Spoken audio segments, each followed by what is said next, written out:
My dad told me years ago, the guy that doesn't make mistakes doesn't do anything. And I think he had a good, valid point.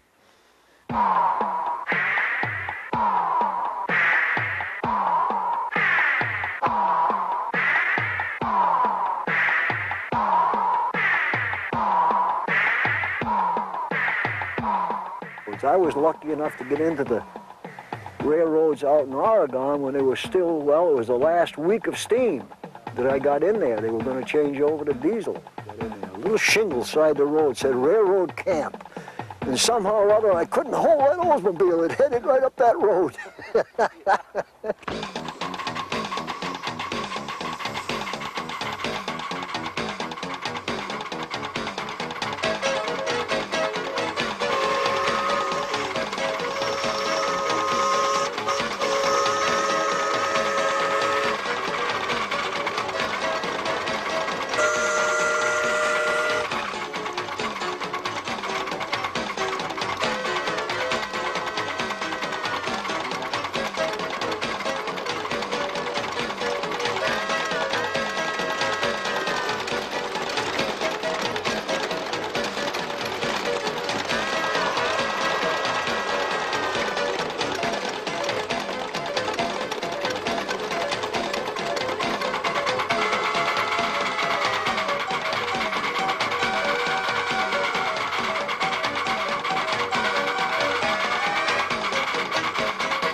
Retires. Good friend of mine, we took compulsory retirement. We got up every morning, stood on the doorstep, oh my Lord, another day. He didn't know what to do. I get up in the morning and oh boy, another day. All in the tone of voice you use.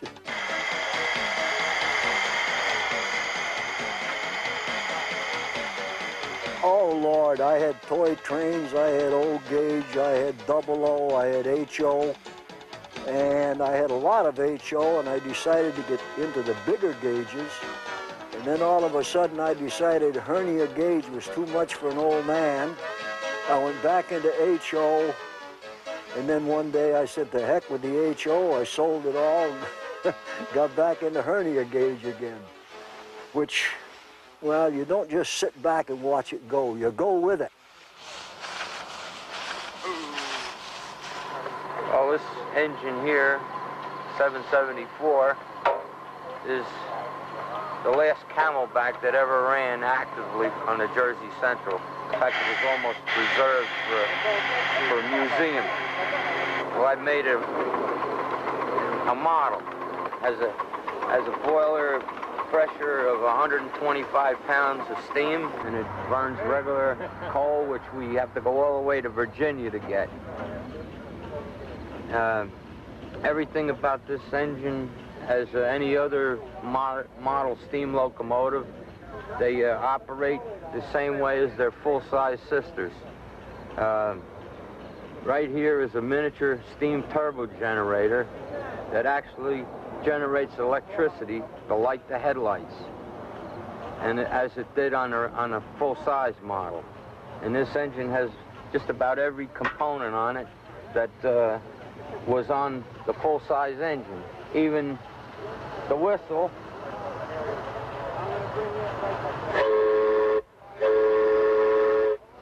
We had the blueprints for the whistle, and the whistle was tuned on a pipe organ to come up with the right note. So this whistle on this engine sounds exactly the same as the full-size locomotive. And the live steam bunch, the fellas themselves are so darn nice. And I know, Lord, I take that locomotive of mine, and I've been from Owl's Head, Maine to the other side of Charleston, West Virginia to shows. The year before the wife died, we went to 20 shows in 21 weeks. And sleep in the back of the truck, sleep in a station wagon, sleep on the ground, eat hot dogs and hamburgers and get indigestion, and, oh, we had a ball! Then come home and sleep for a week. This is a saddle tank locomotive. You can tell by the horseshoe-shaped tank that's on there. The water tank is copper. It's 100% copper, and it's riveted and soldered. It's manufactured the same way coppersmiths have made copper articles for hundreds of years. The copper was flanged over formers to make the shape that you see, and we rolled the inside and outside sheets, drilled all the holes, riveted it together, fired by propane gas because I'm lazy. It's a whole lot cleaner than coal. We got 4 years in the making, it's still not finished, as you can see. We got a little bit of a machine shop in the cellar, very little, doesn't have to be, it's very modest, you don't need a lot. Anybody can do it. Doctors, lawyers, Indian chiefs, I know laborers who've got little light-steam locomotives that just happen to like it. It's addictive, just like the real thing. Part for part, this is just like the original locomotives.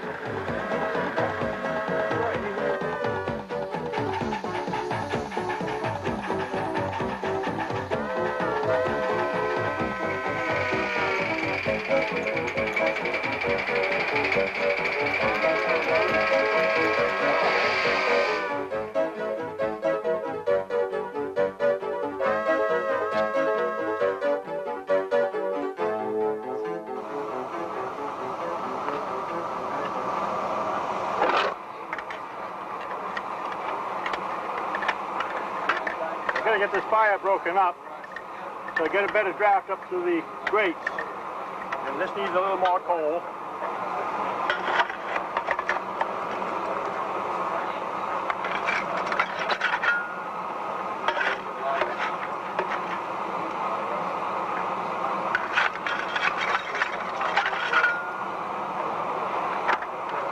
There we go. That ought to hold it for about 10 minutes. We'll have plenty of steam up by that time. It carries 120 pounds of steam pressure, so these are all tested. This is tested to 200 pounds hydrostatically to prevent an explosion. It never blew up, huh? Oh, no, heavens no. Well, you couldn't rebuild it, huh? I wouldn't want to. None of these ever blew.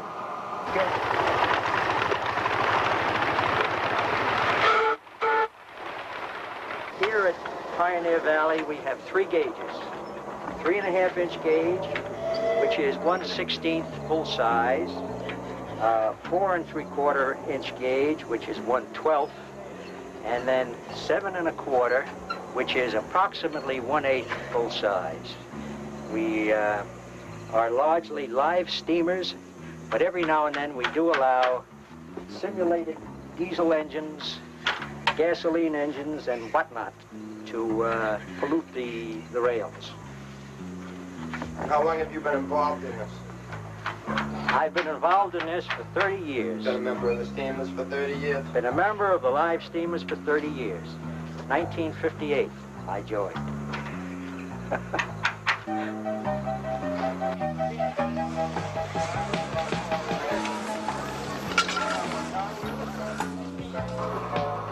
Years almost, huh? No, let's do it. 59, 69, 79, 89. That's almost 30 years out.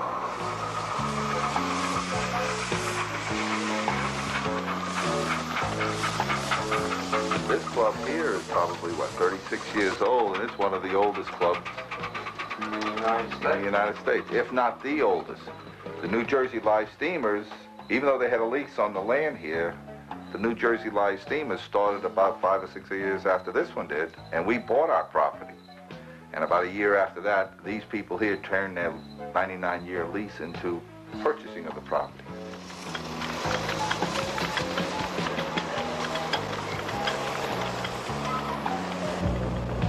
My father was in the hobby, and everything in the house was railroad. We went on fan trips, and fan trips is when the railroads run prototype locomotives, and it's just stayed with me. It was something that the novelty never wore off, whether it be locomotives or sailing ships or the history of our country, whatever it was, as long as it was historical. What hurt was they took steam locomotives that weren't 10 years old. They were in their prime, and they cut them up for scrap. The New Havens, the ones they ran down the shoreline, the 1400s, they were the first steam locomotive designed as streamliners. They had been streamliners, but they were an existing locomotive with a shroud hung on them. And they built them 1400s, ran them down the shore, and 10 years later they took the torch to them. And they were, man, they were fast. I remember one time a friend of mine was operating my locomotive, and he happened to split a switch and turn it over on the side, and it took me 4 or 5 years to get him on one of my locomotives again. What happened to the car? We derailed. Off the rail over there. Split a switch last night. See, it seemed like one of these wasn't letting it go, but I couldn't see it. Yeah, well, we couldn't see it last night. No. The rock got caught in the switch, and the switch went part way. Yep. Oh, we have derailments and that sort of thing that sometimes turn out to be kind of funny, and some of them are, not too many of them are disastrous. I've gotten the impression that you really find a lot of eccentric people in this hobby. Would you comment on that? Or I think it, you don't have to be crazy, but it helps. Engine's like a woman, you gotta take care of it.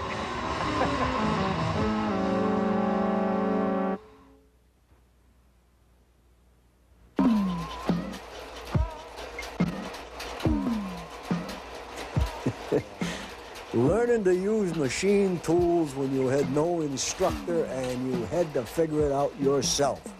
You made a lot of scrap iron.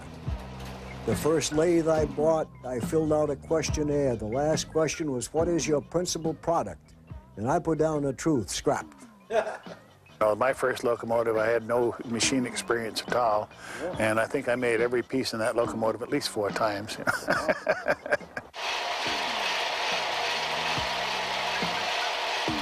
I spent 7 years on my first locomotive. Gee.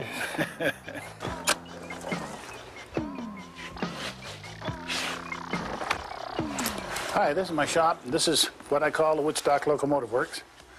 And I'll give you a little brief tour if you don't mind here. Right, what you see here is the boiler assembly for Baldwin Malley locomotive. That's a compound Malley. Original was built about 1909. Right over here we have the chassis of that Baldwin Malley. You can see it has 4 cylinders, and it is going under what we call Class 3 repairs.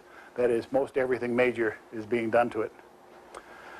Over here we have a consolidation locomotive. It's a brand new locomotive being built, 280 configuration, and it's being built on the speculation. Hope to sell it sometime this summer. It's basically going to represent this locomotive here. This is a locomotive about 1920, a 280, built by Baldwin Locomotive Works.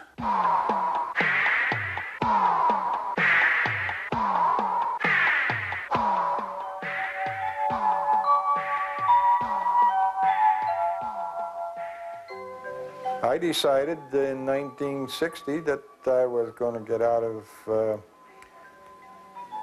the model train, that is the electric model train, and go into live steam. I sold all my HO equipment that I had, and with what I realized from that, I put it towards the castings for an 1.5" scale Pacific. I went out and started buying machinery, a little bit at a time, tools, a little bit at a time. I had access to machinery that I needed to do the work I wanted for a good portion of it. And I begged, borrowed from this one and that one is what I... Bar stock. Yeah, what I needed, whether it'd go into a junk pile and pick up material from a junk pile, or if I had to buy it, and go out and buy it. A lot of dedication, though. I mean... But yeah, you had to have a lot of stick to it. Otherwise, you didn't get the project done. It's going back in time just about, except in miniature. The fuel is the same, the smell is the same, and the operation is the same as the real thing, except in miniature. And you get the same sensation as you would if you were on the real thing. But with a steam locomotive, you can be standing trackside and not even riding the thing. and get satisfaction in seeing something go by and seeing its innards on the outside working. And when you build one of your own, then you appreciate what you've done and what you have. It's something that you can take part in physically, whereas when you were on the real thing, it was just a ride.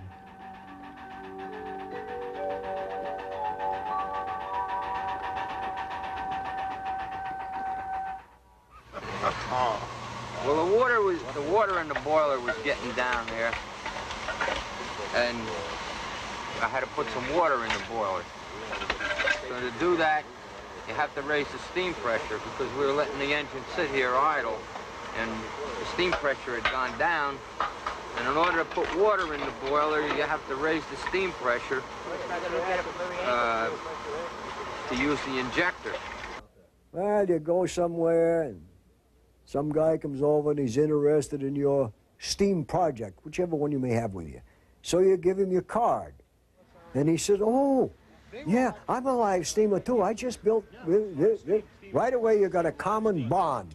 There was a gentleman in New Haven, built the nicest live steam locomotives to no strict scale, just out of his head. And he was a laborer. We have a guy down at the club that is a lawyer. I mean a corporation, big shot lawyer. He's also got a couple of locomotives he built. There is our common ground. I don't know anything about law. I don't want to know anything about digging a ditch. But we've got a common bound in our live steam. As far as original blueprints, do you go back to original plans? Yeah, I don't really get blueprints. There's a big book called the Locomotive Cyclopedia that's put out for the actual full-size railroads. I got my hands on one of those dated in 1930, and they have a side elevation, a front elevation drawing with dimensions, and I usually work from that. I estimate that I've never spent over $500 for one of these things, not counting labor. To build an engine? Yeah. So you go out and buy bolts or play golf every week or anything, and that's probably more expensive than this. But they estimate around $2,500 to build one. So if you figured your time was worth $10, which is low today, how much you talking about? $25,000 in labor. These are washers. This is an ordinary hardware store washer, 2.5-inch washer, bolted to a roller skate wheel. This one here is a 2.5-inch washer, soldered to a roller skate wheel. Originally, this was soldered in to make the shape of a wheel, and it's worn down, but only one of those wheels have ever come unsoldered in 25 years with tremendous use. And with good oiling, there's roller ball bearings in the roller skate wheels, so if you oil them every time you use it, it should last almost forever. You have an engine here? I have two engines, yeah, on a 2 3/4-inch, but one of them's really a 1-inch scale engine because it's oversized boiler and oversized pistons. It's a welded steel boiler, and it's a hard-working, rugged, tough little engine. I've had it 25 years. I just overhauled some of the running gear bearings, like crank pins, or the wear points that take a lot of beating, especially when you're pulling a lot of kids at a fair and things like that.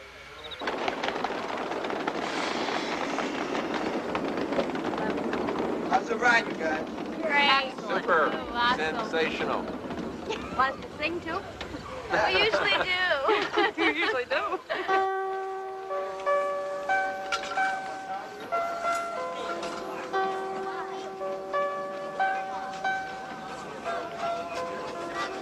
I don't honestly know when locomotives as a hobby, but miniatures were built before the turn of the century. As a matter of fact, the first cog locomotive was built as a model. Kind of well, it proved that the idea could be practical, although he used leather belts for traction. And then when he got to the cog idea, he had something that was practical. Thomas Edison, he got into the models with electric locomotives.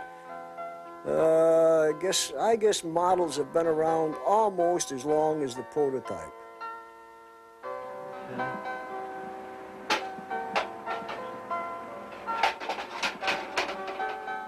After the Second World War, That's when it started to take off. Prior to that, they had magazines, periodicals that were coming out of England on live steam projects, not necessarily locomotives, but stationary engines, model boats that were powered by steam. This here is the first engine I built. Built it on a little Unimat, rotary valve, and it came out pretty good, so I thought I'd build another one, so I built this one here. And it goes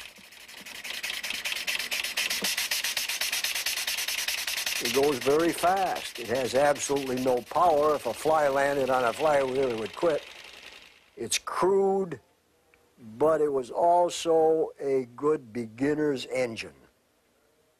You can go from there. The next time I built one, I built a double-acting engine. A little bit smaller than this with a woof reverse gear. And that showed me how reverse gear worked, how the changing of the valve from one travel to the other changed the rotation of the engine. It's labor intensive all around, right? Well, it's very labor intensive. Of course, with the machinery they have today, they could shorten that up considerably, but the technology has advanced to the point now to where the steam engine is a thing of the past, as I knew it. Steam is still viable as means of power in one form or another, and I'm sure there'll always be steam. It's a real shame to see the steam era just go away, isn't it? Well, yes, it is. It was labor intensive, though. For example, these 5 engines that used to come out to Reading Highlands, a picture of them here. That took 3 men. They were gone all day, mind you, too, but there was a man took them till midnight, another man took them till they went out in the morning. That's 2 men, then they got the weekends, got to be with them all the time. That took 3 men every week. You mean just keeping the steam pressure? Just keeping the fires in them, yeah. Yeah. Every 30 days, the fires had to be dropped and the boilers washed out.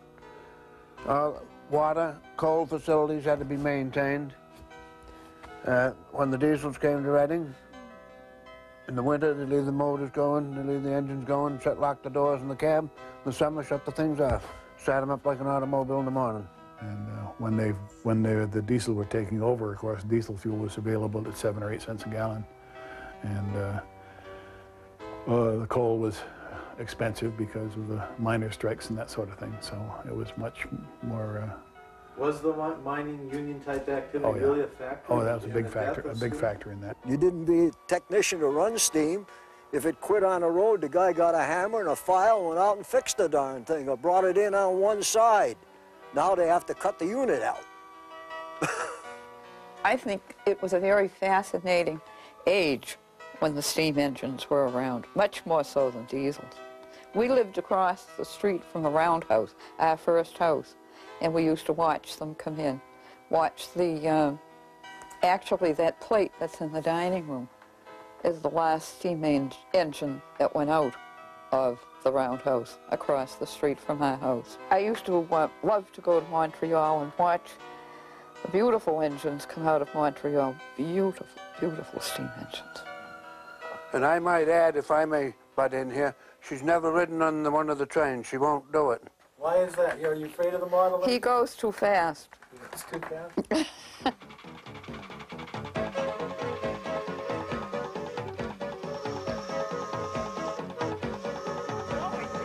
I build in all 3 gauges. This is 3/4 inch. I got 1 inch at home and I got 1.5 inches. Tell them that that's a very special engine. It's the only B&M engine landed with Baker gear. Oh, now, George, damn it all. Interesting people. Very, very interesting people because they have depth to them. They just don't go out and just talk about how they hit a white little ball down the Gulf Lake. They don't tell you how they hit a tennis ball. They don't sit in a sailboat. They get there and they're mechanical. They time things, they tune things, they make things with their hands. My fun is going to these gas and steam shows and trying to get the kids interested, because All right, I'll be 76 come, yeah. And what little I know, I don't want to die with me. I would like to get a bunch of kids, 16 or even earlier, interested in steam.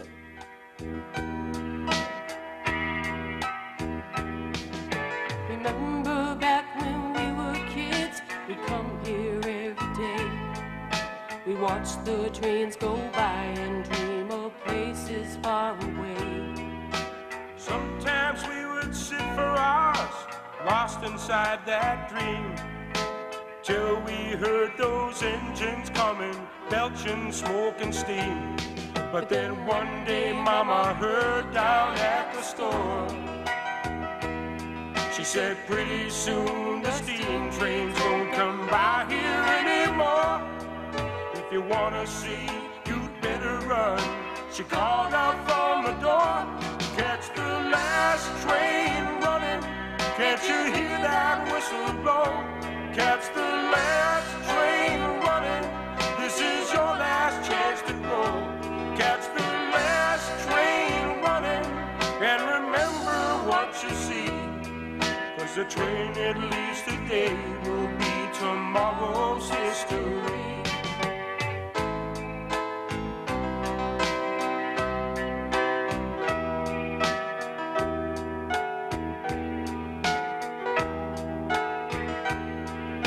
Remember when we reached the station, running hand in hand. The platform was so crowded, there was barely room to stand. But the captain saw us smiling, waving like we'd always done.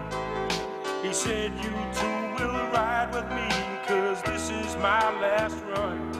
And then, darling, we were riding high and proud. The captain told me, blow that whistle, blow it long and loud. And even through the noise, I heard you calling to the crowd. Catch the last train running, can't you hear that whistle blow? Catch the last train running, this is our last chance to go.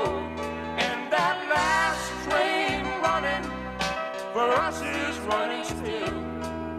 It runs within our hearts, and there we know we always will. Catch the last train running, can't you hear that whistle blow? It's the last train running, this is our last chance to go. Catch the last train running, 'cause there's nothing we can do. If this train's bound for glory, Lord, I pray it takes us to. If this train's bound for glory, Lord, I pray it takes us to. If this train's bound for glory,